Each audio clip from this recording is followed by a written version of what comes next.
అనంతపురం జిల్లా గుత్తి పట్టణంలోని శ్రీ వాసవి కన్యకా పరమేశ్వరి అమ్మవారి ఆలయంలో ఆర్యవైశ్య మహిళా మండలి సంఘం ఆధ్వర్యంలో ఆషాఢమాసం శుక్రవారం సందర్భంగా అమ్మవారికి ఆలయంలో విశేష పూజలు నిర్వహించారు. ముందుగా ఆలయ అర్చకుడు వాసుదేవ శర్మ ఆధ్వర్యంలో వేకువజామున అమ్మవారి మూలమూర్తికి సుగంధ ద్రవ్యాలు పంచామృతాలతో అభిషేకాలు నిర్వహించారు. అనంతరం అమ్మవారికి వివిధ రకాల కూరగాయలు పండ్లతో ప్రత్యేకంగా అలంకరించి శాకాంబరి దేవిగా అమ్మవారికి భక్తులకు దర్శనం కల్పించారు. ఆలయ ఆవరణలో 120 మంది మహిళలు కుంకుమార్చన తదితర పూజా కార్యక్రమాలు నిర్వహించారు. అమ్మవారికి ప్రతి ఇంటి నుంచి సారె తీసుకొచ్చి అమ్మవారికి సమర్పించారు. ఈ కార్యక్రమంలో ఆర్యవైశ్య సంఘం అధ్యక్షుడు మాకం శ్రీకాంత్, కార్యదర్శి కిషోర్ బాబు, సంపత్ కుమార్, ఆర్యవైశ్య మహిళా మండలి సంఘం అధ్యక్షురాలు రాచమడుగు ఉమాదేవి, కార్యదర్శి భాగ్యలక్ష్మి, ఆర్యవైశ్య యువజన సంఘం కమిటీ సభ్యులు కృష్ణ, ఆర్యవైశ్య మహిళా మండలి సంఘం కమిటీ సభ్యులు పాల్గొన్నారు.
ఒక్క నిమిషం.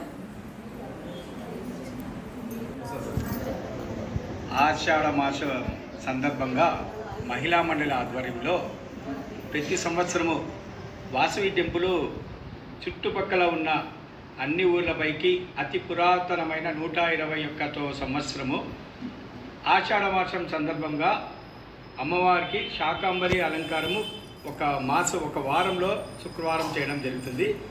అది ఈరోజు జరుగుతున్నది. దీంట్లో ఈ సంవత్సరం విశేషంగా 121 మంది మహిళలు అమ్మవారికి పార్వతీదేవికి సార తెస్తూ ఒడిబియ్యం చేస్తూ ఈ కార్యక్రమం జరుగుతున్నది. మహోత్తరంగా ఇంతవరకు 121 మంది సారె ఒడిబియ్యము పార్వతీదేవికి ఇవ్వడం ఇదే మొదటిసారి. ఇంకా వైభవంగా మా మహిళలు చేస్తారని మరీ కోరుతున్నాం. జై వాసవి. రామకృష్ణయ్య గారు 102 సంవత్సరాలు 102 ఇయర్స్. ఆయనకి చెవు మాత్రమే వినబడదు, అన్ని పనులు చేసుకోగలుగుతున్నాడు. పిలిచి మన అమ్మవారి గుడికి 1,50,110 ఇవ్వడం జరిగింది. మరి వారికి కృతజ్ఞతలు. ₹1,00,000 లాస్ట్ ఇయర్ కమిట్మెంట్ చేశారు, కానీ ఈసారి పిలిపించి దాన్ని 1,50,000కి మార్చుకొని తీసుకొని రావడం జరిగింది. జైవాసవి. ఆషాఢ మాసం సందర్భంగా ఇది మహిళలకు చాలా విశిష్టమైనటువంటి రోజులు. ఎందుకంటే పార్వతీదేవి కూడా ఒకప్పుడు గోరింటాకు అది కింద పడడంతో దాన్ని మహిళలందరూ అలంకరించుకొని వాటిని మనము పూజా విధానాలు చేసుకుంటూ ఉంటాము. అదేవిధంగా ఆషాఢ మాసంలో ఒక శుక్రవారం రోజు అమ్మవారికి శాకాంబరి అలంకరణ మరియు సార ఇవ్వడము ఇలాంటి పూజా కార్యక్రమాలు, కుంకుమార్చన అన్నీ జరుగుతూ ఉంటాయి. ఈరోజు గుత్తి అమ్మవారి శాలలో ఉదయం 5 గంటలకు అమ్మవారికి పంచామృతాభిషేకము మరియు అర్చనలు, ఈరోజు కుంకుమార్చన, పార్వతీదేవి శివపార్వతులుగా అమ్మవారికి సార ఇవ్వడం కార్యక్రమాలు జరిగినాయి. ఈ కార్యక్రమంలో యువజన సంఘము, ఆర్యవైశ్య సంఘము, మహిళా మండలి ఈ ఊరిలో అందరూ కలిసి విజయవంతం చేసుకుంటున్నందుకు మా అందరికీ చాలా సంతోషంగా ఉన్నది. జై వాసవి.